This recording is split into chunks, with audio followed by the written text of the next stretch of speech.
কোন জিনিস হালাল কিন্তু আল্লাহ তাআলা পছন্দ করেন না? কোন জিনিস হালাল কিন্তু আল্লাহ পছন্দ করেন না? জি, আপনি।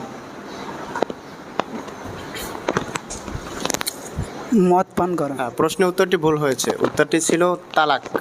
এটা আমরা সকলেই জানি, ঘৃণিত কিন্তু জায়েজ। কোন জিনিস হালাল কিন্তু আল্লাহ তাআলা পছন্দ করেন না? কোন জিনিস হালাল কিন্তু আল্লাহ পছন্দ করেন না? জি, আপনি।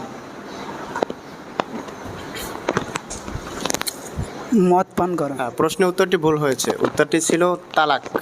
এটা আমরা সকলেই জানি, ঘৃণিত কিন্তু জায়েজ। কোন জিনিস হালাল কিন্তু আল্লাহ তাআলা পছন্দ করেন না? কোন জিনিস হালাল কিন্তু আল্লাহ পছন্দ করেন না? জি, আপনি। মদ পান করা। প্রশ্নের উত্তরটি ভুল হয়েছে। উত্তরটি ছিল তালাক। এটা আমরা সকলেই জানি, ঘৃণিত কিন্তু জায়েজ। কোন জিনিস হালাল কিন্তু আল্লাহ তাআলা পছন্দ করেন?